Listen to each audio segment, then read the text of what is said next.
I think if we have issues, we need to be afforded the opportunity to express that, and the board as a whole needs to say, this is the direction we're going. And, you know, I guess, you know, hindsight, we can all armchair quarterback, but I certainly wish that we would have done this prior to having a meeting, because if all these contracts are coming up with an April 1st, if we don't act, they automatically renew. You know, and then we're in the situation again where another year is being tacked on to these contracts.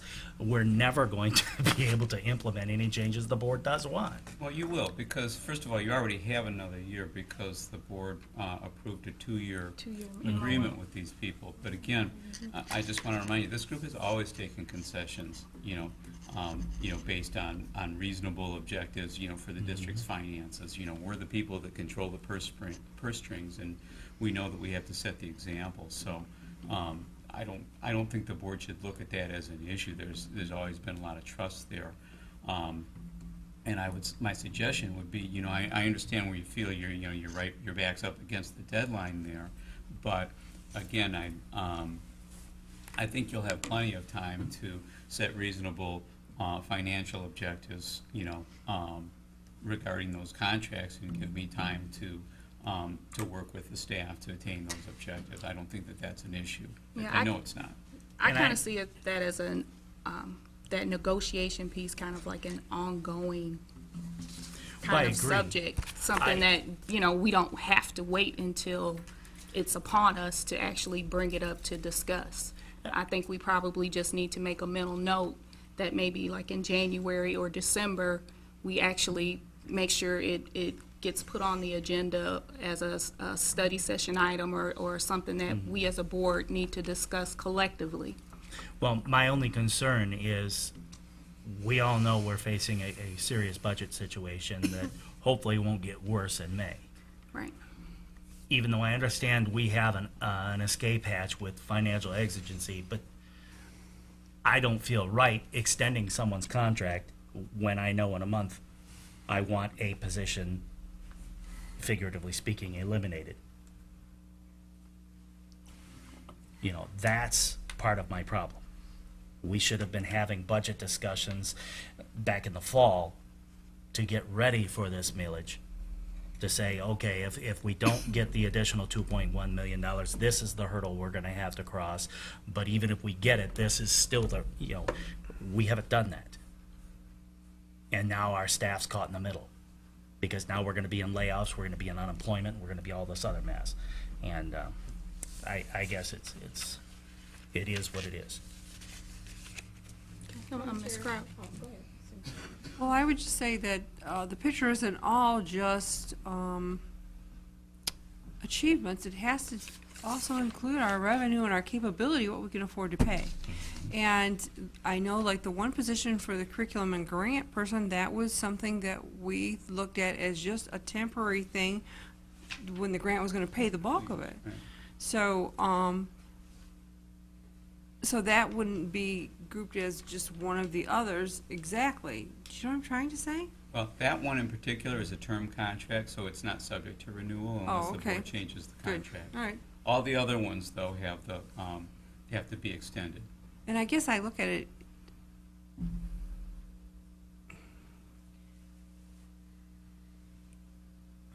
for non-educational, you're an at-will employee. You don't have the security of a contract when you are in an administration position. And so this is new to me that we do it this way.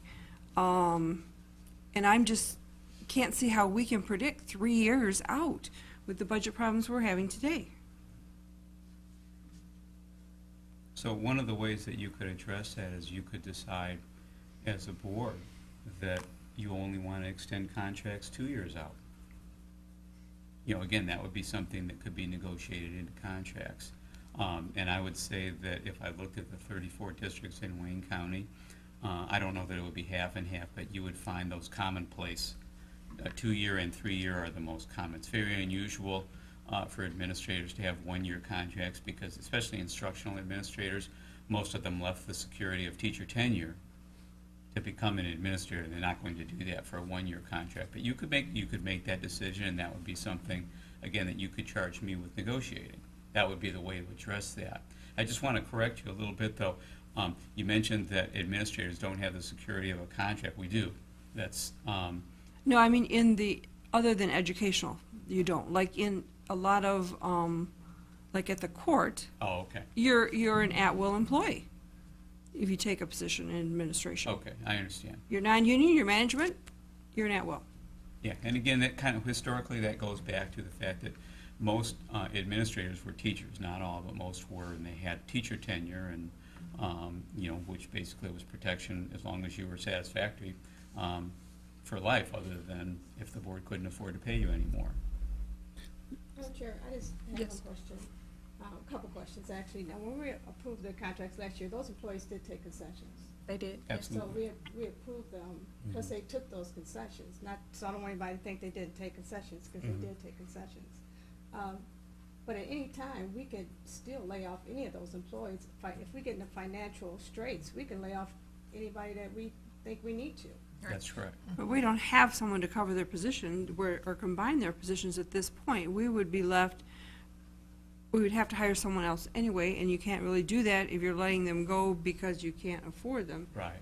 Where in other position, non-educational, you could just say cross-train and eliminate down to one. We don't have the capability of doing that. My problem, Madam Chair, There's with, specific skills needed. Right. There's specific Exactly. skills. my problem with using the escape hatch of financial exigency is who determines that? You know, and this is not unique to Romulus, there's this attitude, if there's money in the fund balance, we're not in desperate situation. And yet, every recommendation out there is for us to build a fund balance of 5 to 15%. We all know we're nowhere close to that. I don't know if we're close to 0.5%. And so who gets to determine what the financial situation is? It's actually there's case law that governs that. You know, I've stated my position out, you know, we're gonna have to chew on it this year because we only have 2 weeks to deal with it, so. You know, I mean, no disrespect to our employees, you know, they do a wonderful job, but I think we as a board need to get a little more proactive and get these concerns out there, and myself included, and get them addressed before we're behind the 8 ball. We do too much reactionary governing. Mr. Kudu? I think some of the confusion from last year was the fact that we were extending contracts that didn't really expire for at least 2 more years, and that was some of the confusion. I know myself had some concerns. We had some that were going to be expire at that time, that year, that needed notification by language, and then we had some that had 2 or 3 years still on them, and that's where that dividing that you were talking about, whether it was going to be big group or position, I think that's where that fell in. How many of the 11 will expire this year? Do you know? It seemed to me that Or is there a way that you could possibly email us of how many will expire this year, I next year? don't think any more than 4 that are 1-year contracts. Right. Is there a way you could send us that information of which ones are going to expire this year, next year, and the year after? That might help Yeah, we board have that. members. I know there's a few, I can name a couple, but I don't want to name them off, but I'm pretty sure I can probably name the 4 if there's 4 of them.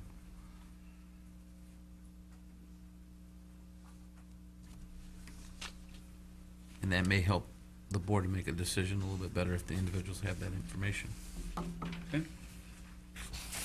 Teresa has something. Yeah, I was just wondering if, could we schedule something between now and the 26th to kind of discuss some of these issues beforehand? I mean, I know we're still behind the 8 ball, but maybe just get some of them out on the floor, at least have a chance to discuss them a little bit before the 26th.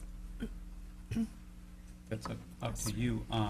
Again, I really think that you're not painted into a corner on this, because if there are, and I can tell you,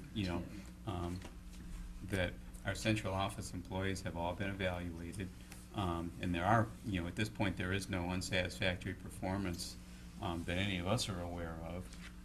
there are some growth areas, but there's no unsatisfactory performance.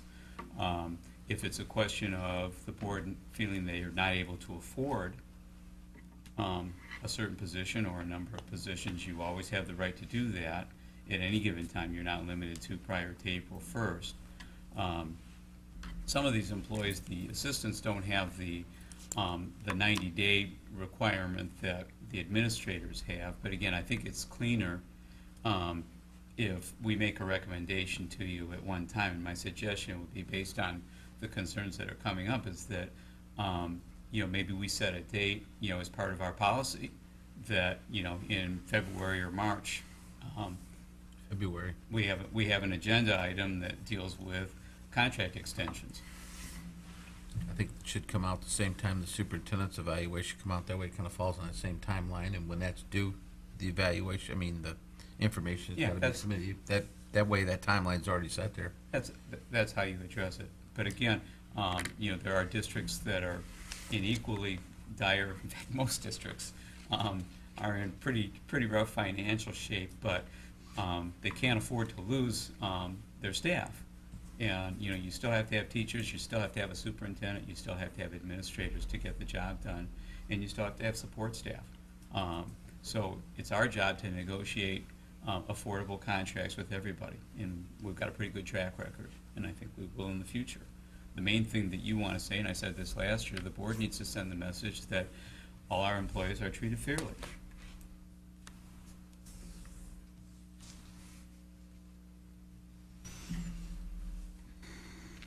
Okay, go back to you, Tom. So you're fine with the superintendent's contract being separated and central office 11 being a group?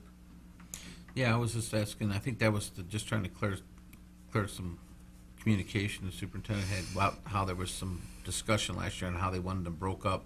I think that was because we were talking about when some were going to be renewed and stuff like that. I think that was the issue. Okay, Some that were expiring that year versus some that had 2 years still on their contract. I think Mr. Thede had some, but he's not here to right. speak on that. I know we discussed that.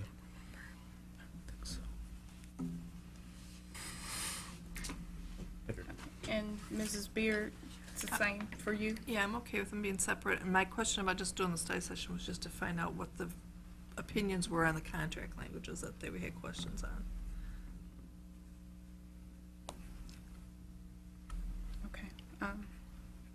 And just for the record, the superintendent contract, separate, and then the central 11 together. But I do think, like you said, Mr. McLaughlin, we need to kind of set a precedent as to when we actually begin these conversations so that we're not behind the 8 ball having those. I kind of think that negotiation process is an ongoing conversation, especially dependent upon our financial situation. I just think about 2 years prior to when we had to go into our emergency management because they cut our funding in mid-year February. And so I just think that it's an ongoing conversation. I would like to see policy address this so that, our predecessors, people who come on the board after we do, have a guideline put in place. You can make it 38. Right? But also, the other thing that I would like to see, we're talking about our evaluation process. We are evaluating our teachers, we're evaluating our administrators, we evaluate our superintendent. I don't get an opportunity, well, I haven't seen personally, I don't know, I can't speak for the other board members, but performance evaluations on our central office administration. And that's something that I would like to see, even if it's just a summary. The document or individual performance evaluations? A summary of who's satisfactory, who's not, who's on an individual, development plan, that kind of thing. So then that way, we as a board can say, yes, we've, seen this evaluation process, it's being done, And get that, too. these are the things that are being put in place for these particular employees if there is something that, you know, needs to be improved.